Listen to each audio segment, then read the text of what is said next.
D குரு சொந்தங்களுக்கு வணக்கம். இன்னைக்கு நேர்காணல நம்ம இருப்பவர் இந்து முன்னணியின் மாநில செயலாளர் வழக்கறிஞர் திரு குற்றாலநாதன் அவர்கள்.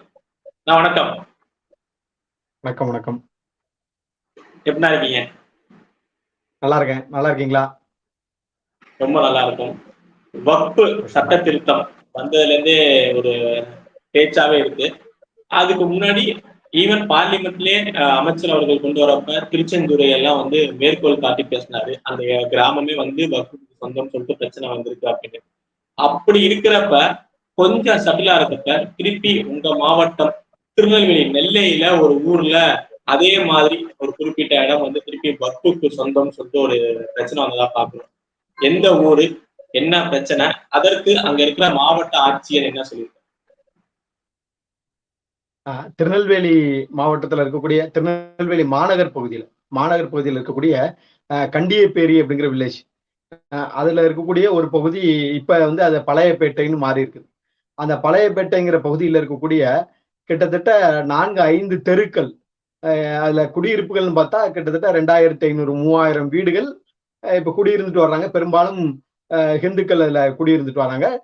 6-7 தலைமுறையா அவங்க தொடர்ந்து அந்த பகுதியில குடியிருந்துட்டு வராங்க. இதுக்கு இடையில இப்ப ரொம்ப காலமா அவங்க அந்த பகுதியை பல பத்திரங்கள் பதிவு பண்ணி எல்லாம் அவங்களுடைய அனுபவத்துல இருந்து அவங்களுடைய மூதாதையர்கள்ல இருந்து தொடர்ந்து வழி வழியா அவங்க அனுபவிச்சுட்டு வர்றாங்க. கடந்த ஒரு வருஷத்துக்கு முன்னாடி அந்த பகுதியை சார்ந்தவங்க அவங்களுடைய நிலத்தை தன்னுடைய பையனுக்கோ பிள்ளைக்கோ அல்லது வேற யாருக்கோ விற்பனை செய்யறதுக்கோ அல்லது செட்டில்மெண்ட் எழுதுறதுக்கோ பத்திரப்பதிவு அலுவலகத்துக்கு போய் நாடும் போது என்ன சொல்றாங்கன்னா, இதெல்லாம் உங்க இடம் கிடையாது, இது வந்து வக்ஃப் போர்டினுடைய இடம் அப்படின்னு எங்களுக்கு ஒரு இது வந்திருக்கு, லெட்டர் வந்திருக்குது. அதனால இதை பத்திரப்பதிவு பண்ணணும்னா நீங்க வக்ஃப் போர்டுகிட்ட போய் வந்து என்ஓசி வாங்கிட்டு வாங்க, தடையின்மை சான்று நோ அப்ஜெக்ஷன் சர்டிபிகேட் வாங்கிட்டு வாங்க அப்படிங்கிறாங்க. இந்த மக்களுக்கு பெரிய அதிர்ச்சி. என்னையா, நான் வந்து 5 தலைமுறையா 6 தலைமுறையா நான் இந்த பகுதியில குடியிருக்கிறேன், சொத்து வரி கட்டுறேன், இபி கட்டுறேன், டாக்ஸ் கட்டி இருக்கிறேன், எல்லா வரிகளும் நான் கட்டுறேன், பாதாள சாக்கடை இணைப்புல இருந்து எல்லா வரிகளும் நான் கட்டி இருக்கிறேன், தலைமுறையாக நான் அனுபவிச்சுட்டு வரக்கூடிய இடத்துல இப்ப என் சொத்தை என் பையனுக்கோ பேத்திக்கோ வேற யாருக்கோ கொடுக்கறதுக்கு நான் பத்திரப்பதிவு பண்ண போனா நான் எதுக்கு வக்ஃப் போர்டுல போய் என்ஓசி வாங்கணும் அப்படிங்கிற கேள்வி வரும்போது பத்திரப்பதிவு சொல்றாங்க, இல்ல வக்ஃப் போர்டுல இருந்து எங்களுக்கு ஒரு லெட்டர் வந்திருக்குது, அந்த லெட்டர்ல இதெல்லாம் எங்க இடம்னு சொல்றாங்க அப்படிங்கிறாங்க.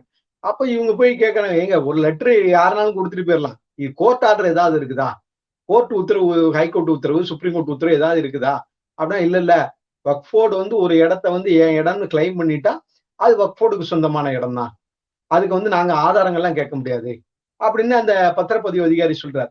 உடனே இவங்க மாவட்ட ஆட்சியர்கிட்ட போய் போறாங்க. இதுக்கிடையே இன்னொரு விஷயமும் நடக்குது. என்னன்னா, இப்போ ஒரு வீடு கட்டியிருக்கிறாரு, கீழே வந்து அவருடைய வீட்டுக்கு வந்து இபி கனெக்ஷன் வாங்கியிருப்பார். இப்ப புதுசா மாடி கட்டுறாரு, அல்ல எக்ஸ்டென்ஷன் பக்கத்துல இன்னொரு சின்ன வீடு கட்டுறாரு, அதுக்கு ஒரு இபி கனெக்ஷன் வாங்குறாரு அப்படின்னா, இபி கனெக்ஷன் வாங்க போனா இபி கனெக்ஷனுக்கு என்ஓசி, வக்ஃப் போர்டுனுடைய என்ஓசி. இந்த மக்கள் பெரிய அதிர்ச்சிக்கு ஆயிட்டாங்க. என்னடா என் இடத்துக்கு வந்துட்டு வக்ஃப் போர்டு எப்படி கிளைம் பண்ண முடியும்னு கேட்டா, அரசாங்கமே என்ன சொல்றது, இல்ல வக்ஃப் போர்டு வந்து ஒரு இடத்த தான் இடம்னு சொல்லி கிளைம் பண்ண ஆரம்பிச்சுன்னா அது அவங்க இடம் தான். அப்படின்னா இது எவ்வளவு பெரிய அநியாயம். ஏங்க, ஊர்ல உள்ள எல்லா இடத்தையும் வக்ஃப் போர்டு கிளைம் பண்ணிட்டு போனா அப்ப நான் இந்த நாடே வந்து வக்ஃப் போர்டுக்கு சொந்தமானதுன்னு கேட்டா கூட எழுதி கொடுத்துட்டு போக முடியுமா? வக்ஃப் போர்டு வந்து எப்போ வந்தது? வக்ஃப் போர்டு வந்து வருவதற்கு பல ஆண்டுகளுக்கு முன்னாடி 1917 பிஃபோர் இண்டிபெண்டன்ஸ் அப்பவே வந்து இந்த இடத்துக்கு உண்டான பத்திரங்கள் எல்லாமே ஹிந்துக்களுடைய பேர்ல இருக்குது. 1917 இருக்குது, 24 இருக்குது, 34 இருக்குது. தொடர்ந்து வழி வழியா வந்து ஹிந்துக்கள் அனுபவிச்சுட்டு வரக்கூடிய பகுதி. அந்த பகுதி வந்துட்டு இன்னைக்கு நாங்க எங்க வக்ஃப் போர்டு இடம்னு சொன்னா இந்துக்கள் எங்க போவாங்க? செந்துறைங்கிறது திருச்சி மாவட்டத்துல வந்து செந்துறைங்கிறது ஒரு ஒரு வெளியில வந்த ஒரு செய்தி. இப்ப மெல்ல மெல்ல பார்த்தா ஒவ்வொரு பகுதியாக இவர்கள் வக்ஃப் போர்டுன்னு சொல்லி இவங்க வந்து இந்துக்களினுடைய, குறிப்பாக இந்துக்களினுடைய குடியிருப்பு பகுதிகளை அபகரிக்க பாக்குறாங்க. கிட்டத்தட்ட இந்த கண்டியப்பேரி வில்லேஜ்ல அந்த தெருக்கள் பேரே பாருங்க, நாராயணசாமி கோயில் தெரு. இதெல்லாம் யாரு இந்துக்கள் வச்சது இல்ல, கவர்மெண்ட் வச்ச பேரு. பல வருடங்களாக மாநகராட்சியினுடைய நகராட்சியினுடைய முன்னால 30 வருஷத்துக்கு முன்னாடி நகராட்சியா இருந்த காலத்துல இந்த தெருக்களுக்கு பேரு நாராயணசாமி கோயில் தெரு, கனியான்குடி தெரு, அனவரத சுந்தர விநாயகர் கோவில் தெரு. வக்ஃப் போர்டு இடத்துல அனவரத சுந்தர விநாயகர் கோயில் எப்போ வந்தது, நாராயணசாமி கோயில் எப்போ வந்தது? இவங்க வக்ஃப் போர்டு இடம்னு சொல்றாங்கன்னா அப்ப கோயில் எப்படி வந்தது? இதெல்லாம் வக்ஃப் போர்டுனுடைய இடம் கிடையாது. முழுக்க முழுக்க இந்துக்கள் தலைமுறை தலைமுறையாக அனுபவித்து வரக்கூடிய பகுதி. அங்க கோயில்கள் இருக்குது, பெருமாள் கோயில் இருக்குது, சிவன் கோயில் இருக்கு, நாராயணசாமி கோயில் இருக்கு, பிள்ளையார் கோயில் இருக்குது, அம்மன் கோவில் இருக்குது. இப்படி தலைமுறையா அனுபவிச்சுட்டு வர பகுதியை போய் இது எங்க வக்ஃபோட இடம்னு சொன்னா இது எவ்வளவு பெரிய அநியாயம். பல ரெவன்யூ ரெக்கார்டுகளை இந்த மக்கள் எடுத்து கொடுக்குறாங்க. எடுத்துக்கொண்டு போய் கலெக்டர் ஆபீஸ்லயும் தாசில்தார்ட்டையும் கொடுக்குறாங்க, மாநகராட்சி அதிகாரிகள்ட்ட. இதுல பெரிய விஷயம் என்னன்னா, இத்தனை இடங்களுக்குமே பல வீடுகள் இருக்கு, புதிய புதிய வீடுகள் வந்திருக்கு. இந்த புதிய வீடுகள் எல்லாமே மாநில அரசாங்கத்தினுடைய, மத்திய அரசாங்கத்தினுடைய நிதி உதவி பெற்று, பிரதமரனுடைய நிதி உதவி பெற்று, முதலமைச்சருடைய நிதி உதவி பெற்று கட்டப்பட்ட வீடுகள். வக்ஃபோட இடத்துல இன்னொரு தனிநபர் போய் வீடு கட்டினா அரசாங்கம் அதுக்கு அனுமதி கொடுக்குமா? அரசாங்கத்தினுடைய மானியம் கிடைக்குமா? அரசாங்கத்தினுடைய நிதி கிடைக்குமா? இது எல்லாமே ப்ராப்பரா ரெக்கார்டிக்கலா அவங்க பல தலைமுறையாக பத்திரங்கள் வைத்து பதிவு செய்யப்பட்ட பத்திரங்கள். ஏதோ சும்மா ரோட்ல போற மாதிரி ஒருத்தருக்கு ஒருத்தர் கை நாட்டா போட்டு எழுதி கொடுத்த பத்திரங்கள் இல்ல. 1917 இருந்து பதிவு செய்யப்பட்ட பத்திரங்கள். 1968 கோயில்பட்டி தாசில்தார் இனாம் ஒழிப்பு முறையில ஒரு தாசில்தார் போடுறாங்க. அந்த தாசில்தார் இது பண்ணி இதுல பல இடங்களை இந்துக்களுடைய பெயருக்கு மாற்றப்பட்டு இருக்கிறது. ரெவென்யூ ரெக்கார்டு எல்லாமே இருக்குது இந்துக்கள் பெயர்ல. பத்திரங்கள் பல வருஷங்களாக பல தசாப்தங்களாக இந்துக்களுடைய பெயர்கள்ல இருக்குது. அப்படிப்பட்ட இடத்த வந்துட்டு இன்னைக்கு இது வக்ஃபோர்டுக்கு சொந்தமான இடம்னா இது எவ்வளவு பெரிய அநியாயம். இந்துக்கள் எங்க போவாங்க இந்த நாட்டுல? அகதிகளா சொந்த நாட்டுல, சொந்த ஊர்ல, சொந்த இடத்துல, சொந்த வீட்லயே அகதிகளா இருக்காங்களே. இதே சர்ச்சை திருச்செந்தூர் மாவட்ட ஆட்சியர் இல்ல இப்ப வித்துக்கலாம் அப்படிங்கிற மாதிரி சொல்லிட்டாரு இந்த வக்ஃபு பில்லு வந்தோடனே. இப்ப இதற்கு மாவட்ட ஆட்சியர், நீங்க போராட்டம் எல்லாம் பண்ணீங்க, எச்சரிக்கை கூட விட்டுனீங்க, இதற்கு மாவட்ட ஆட்சியர் இப்ப என்ன சொல்லியிருக்காரு? ஒரு வருடத்திற்கு முன்பாகவே திருநெல்வேலி மாவட்ட ஆட்சியர்கிட்ட இந்த மக்கள் போய் மனு கொடுத்தாங்க. மனு கொடுத்தப்ப இவங்களுக்கு எந்த பேக்கப்பும் இல்லை, எந்த யாருடைய சப்போர்ட்டும் இல்லைன்னு அவங்க அப்படி போட்டாங்க. உடனேதான் இந்த மக்கள் நம்முடைய இந்து முன்னணி பேர் இயக்கத்தை தொடர்பு கொள்றாங்க. நாம இந்து முன்னணி இது பண்றோம், இந்து முன்னணி இப்போ அவங்களுக்கு ஆதரவா போய் நின்று நாம ஒரு கடந்த மாதத்துல நாம போய் அவங்கள்ட்ட மாவட்ட ஆட்சித்தலைவர்கிட்ட மனு கொடுக்குறோம். மனு கொடுக்குறோம்னா அவங்க என்ன சொல்றாங்க, நாங்க விசாரணை பண்றோம் அப்படிங்கிறாங்க. விசாரணை இவங்க என்னைக்கு முடிச்சு என்னைக்கு விசாரணை வர? அத்தனை பத்திரப்பதிவுகளும் நின்று இருக்குது. பத்திரப்பதிவு அலுவலகத்துல போய் எந்த அடிப்படையில நீங்க பத்திரப்பதிவு பண்ணல அது சொல்லுங்கன்னு கேட்டா எங்களுக்கு லெட்டர் இருக்கு அப்படிங்கிறாங்க. அப்ப அந்த லெட்டரினுடைய நகல் கொடுங்கன்னா நகல் இல்லைங்க. நகலே இல்லாத லெட்டரை வச்சு இவங்க எப்படி பத்திரப்பதிவை நிறுத்தி வச்சாங்க? யாரோ ஒருத்தர் போற போக்கில் இப்ப உங்களுக்கு ஒரு சொத்து இருக்குது, நான் போய் பத்திரப்பதிவு அலுவலகத்துல போய் இது என்னுடைய சொத்து, கார்த்திக் பேர்ல பதிவு பண்ணாங்க அப்படின்னு சொன்னா பதிவு பண்ணாம விட்டுருவாங்களா? இது எவ்வளவு பெரிய அநியாயம். அப்படித்தானே நடக்குது. யார் சொத்தனாலும் வக்ஃபோர்டு கிளைம் பண்ணிட்டு போலாமா? இப்ப சமீபத்துல பாத்தீங்கன்னா இவர் சொல்றாரு, முஸ்லீம் இயக்கத்தினுடைய தலைவர் ஜவஹருல்லா சொல்றாரு, அம்பானி இருக்கக்கூடிய வீடே வக்ஃபோர்டு சொத்து தான் அப்படிங்கிறாங்க. விட்டா இவங்க இந்தியா முழுக்கவே வக்ஃபோர்டு சொத்துன்ட்டு தான் போயிடும். இவங்களுக்கு தான் பிரிச்சு கொடுத்தாச்சே. இந்தியா பாகிஸ்தான் பிரிச்சு கொடுத்து பாகிஸ்தானுக்குன்னு ஒரு நிலம் கொடுத்து அவங்களை இங்க இருந்த முஸ்லீம்கள், நாங்க முகமது அலி ஜின்னா என்ன சொன்னார், நாங்க இங்க இருக்கக்கூடிய இந்துக்களோட சகோதரத்துவமா வாழ முடியாது, ஒன்னா நாங்க வாழ முடியாது, எங்களுக்கு தனி நாடு தாங்க அப்படித்தானே கேட்டாங்க. அப்படி கேட்டுதானே பிரிச்சுட்டு போனாங்க. அவங்களுக்கு தனி நாடு ஏக்கர் கணக்குல பிரிச்சு கொடுத்து பல கோடி ரூபாய் பணமும் கொடுத்தது தானே பாகிஸ்தான்ங்கிற நாடு உருவானுச்சு. அப்ப எங்க இருந்து இவங்களுக்கு இங்க சொத்து வந்தது? வக்ஃபோர்டு எங்க இருந்து வந்தது? இதுல யாருடைய சொத்து? இந்துக்களுடைய சொத்தை வச்சுட்டு நீங்க இன்னமும் இன்னொரு பிரிவினைக்கு இதை வித்துடுறாங்க. அதனாலதான் இந்த பழையப்பேட்டை மக்கள் என்ன பண்ணாங்க, பல தடவை இந்த கலெக்டர்ட்டையும் மாநகராட்சியிலையும் புகார் கொடுத்து எந்த நடவடிக்கையும் எடுக்காத காரணத்தினால கடந்த ஆகஸ்ட் 14 பாகிஸ்தானுடைய சுதந்திர தினம், நமக்கு 15 சுதந்திர தினம், ஆகஸ்ட் 14 பாகிஸ்தானுடைய சுதந்திர தினம் அன்னைக்கு இந்த கண்டியப்பேரி பழையப்பேட்டை பகுதியில் உள்ள மக்கள் எல்லாம் தங்களுடைய வீடுகள்ல கருப்பு கொடி ஏத்தினாங்க. எங்களுடைய இடத்தை வக்ஃபோர்டு இடம் அபகரிக்க பாக்குது, இது இன்னொரு பிரிவினைக்கு வித்திடுகிறது, இன்னொரு பிரிவினை, மத ரீதியான பிரிவினை, மத ரீதியான நில அபகரிப்பை இந்த நாட்டுல ஏற்படுத்துறாங்க. இது கண்டிச்சு அந்த ஆகஸ்ட் 14 அத்தனை வீடுகள்லயும் அந்த மக்கள் கருப்பு கொடி ஏற்றினாங்க. கருப்பு கொடி ஏத்தினதுக்கு அப்புறம் தான் தாசில்தாரு இவங்க எல்லாம் என்ன ஏதோ உங்ககிட்ட உள்ள டாக்குமெண்ட் எல்லாம் தாங்க.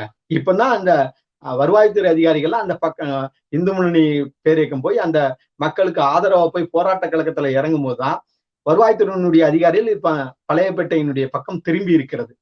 இன்னமும் கூட இதுக்கு முழுமையான தீர்வு வரல.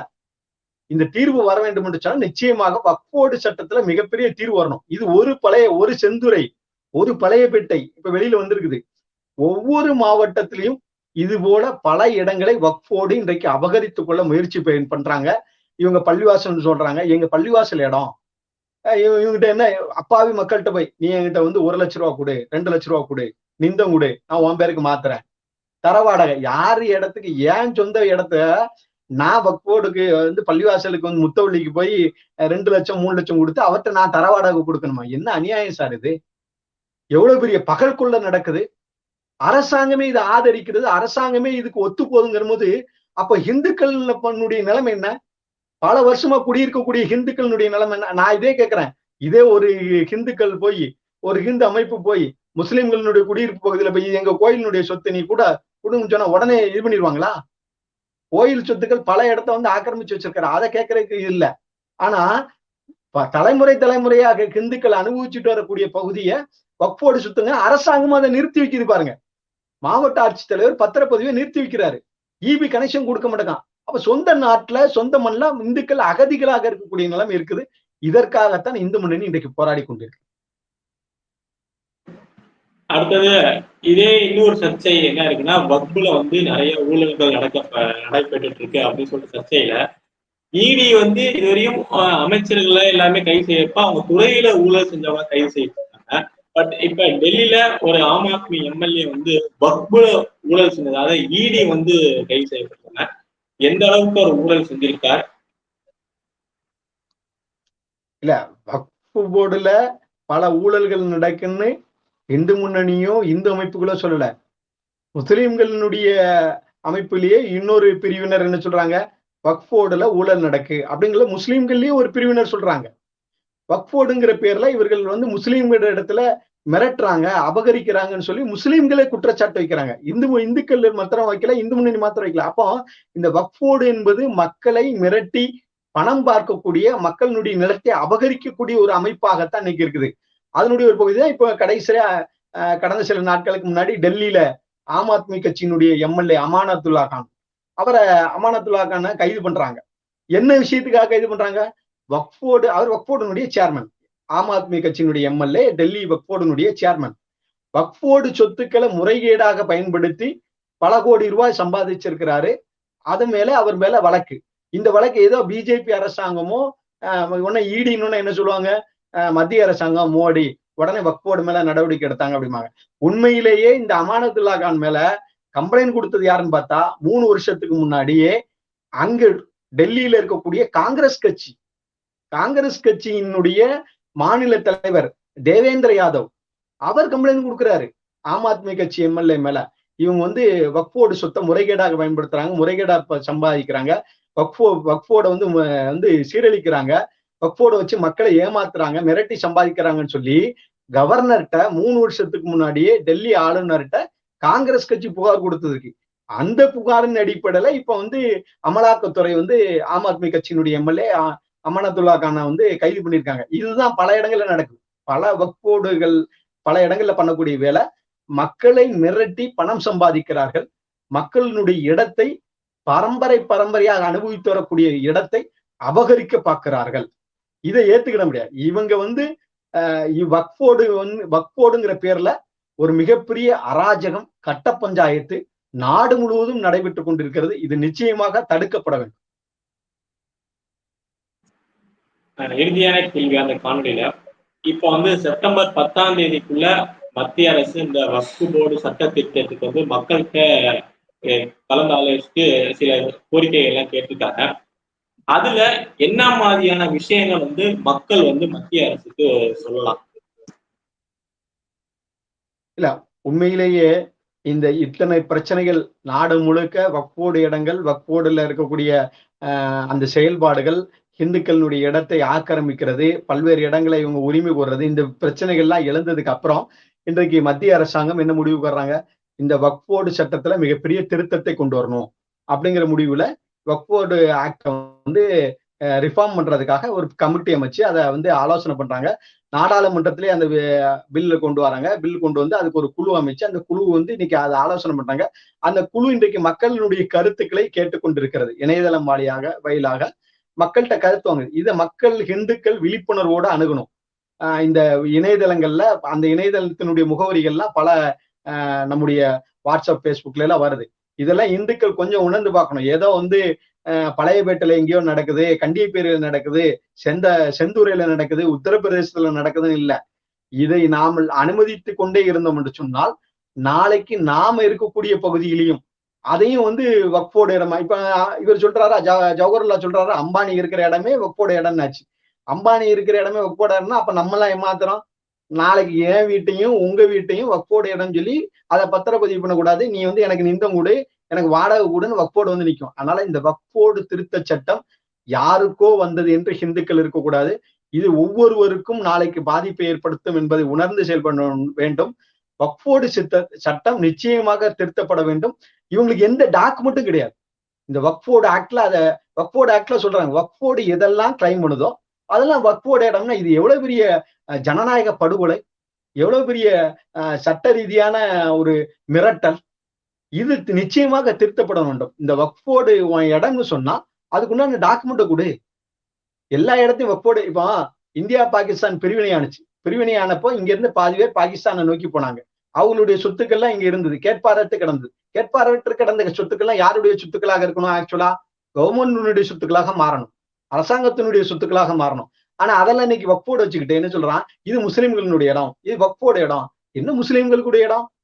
முஸ்லிம்களுக்கு தான் தனி நாடு பிரிச்சு கொடுத்து அன்னைக்கே போகணும்னு சொல்லியாச்சே.